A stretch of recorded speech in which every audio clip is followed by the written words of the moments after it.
August is the month that we plant a lot of the seed for our fall harvested vegetables. Now, the soil temperature on a bare, dry soil can be up to 140 degrees and can inhibit the germination of our seeds. So we need to do some modifications when we're planting the seed. One thing you can do is to chill the seed, keep the seed packets in the freezer for a few days before you plant them. Also, if you plant in little trenches or little ditches in the garden and lightly cover the seed, that will hold extra moisture and help keep the soil a little bit cooler. Also, you can see we've got some lawn clippings that we've been piling up out here. We can use this as a mulch to help cool the surface of the soil. And one other thing you can do in the rows of your garden is to create some sort of canopy or shade like we've got right here with the bamboo stakes and just a piece of burlap. That shading will definitely keep the soil cooler and help those seeds to germinate. Well, we've got some cantaloupe that are starting to ripen this time of the year here at our studio gardens. You can see we've grown our cantaloupe in one of our raised beds on this trellis that we've constructed out of livestock panels. The cantaloupe, we can tell, are ripe whenever the fruit slips easily from the vine and leaves a clean depression.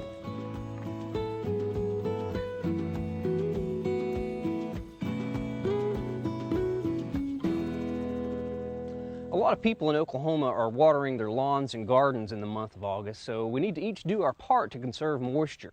Irrigate early in the morning when there's not as much wind and it's not as hot. And remember, it's better to water deeply and less often than to water frequently and lightly.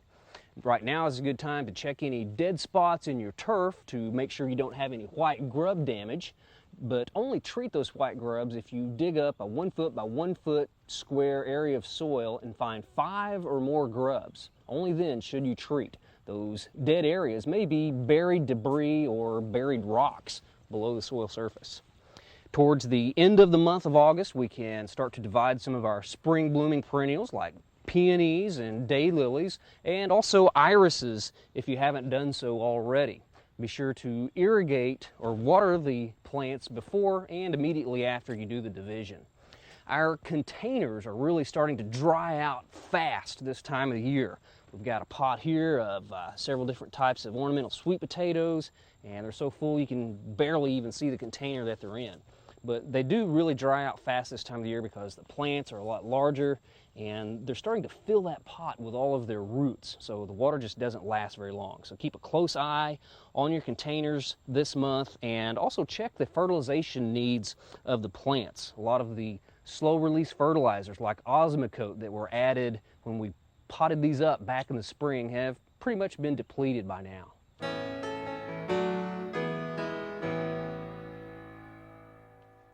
During the month of August, not only do our lawns and our gardens dry out, but also our compost piles. So you want to have it about a 50% moisture, and you want to turn it on a regular basis. One of my favorite shrubs that's flowering this time of year is the Crepe Myrtle. And here at the studio gardens, we'll come in and we'll clip off these spent flowers to encourage more blooms. Another plant that will be flowering here in a few months are the mums. Now's the time that you want to check them. If they need fertilizing, you'll fertilize them with a liquid fertilizer. During the month of August, we encourage you to continue to scout the garden and the landscape for insects.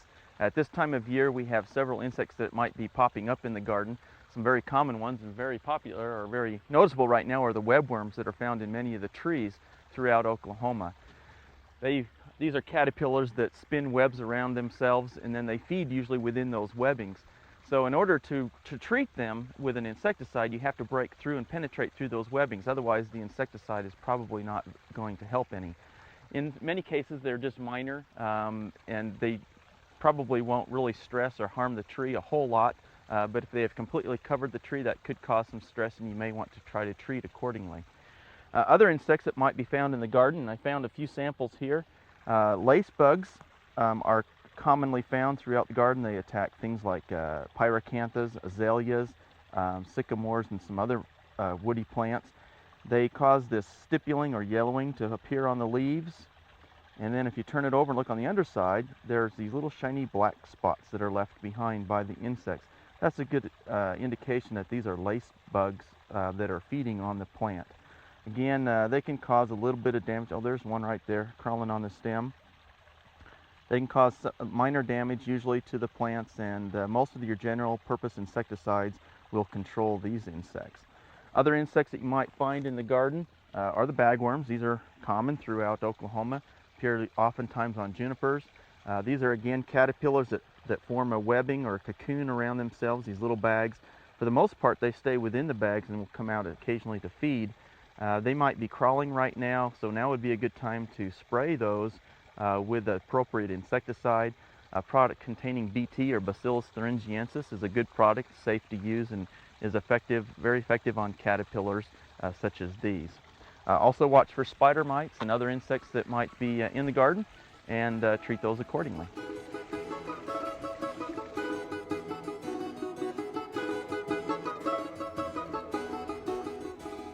Recently we've had a lot of hot days and very little rainfall in most of Oklahoma, and so many of our turf grass areas might be turning a little brown if you haven't had adequate irrigation for them. But don't worry, many of those will recover fairly well once the temperatures start to cool down again, and then when you can apply the appropriate irrigation that's necessary. A lot of our turf grasses, both the warm and cool season grasses, will often just go dormant during this period. And then when you apply water to them again, they'll perk back up. One of the things you might want to remember during these hotter times is to raise your mowing height a little bit. For the warm season grasses, 2 to 2.5 inches is appropriate. And for the cool season grasses such as fescue, 3 to 3.5 inches is also good. Now, if you're planning to convert your Bermuda grass or your warm season grass over to a cool season grass, now is a good time to apply a product that contains glyphosate, such as Roundup, and kill the Bermuda grass first to prepare yourself to get ready to plant your cool season grasses this fall.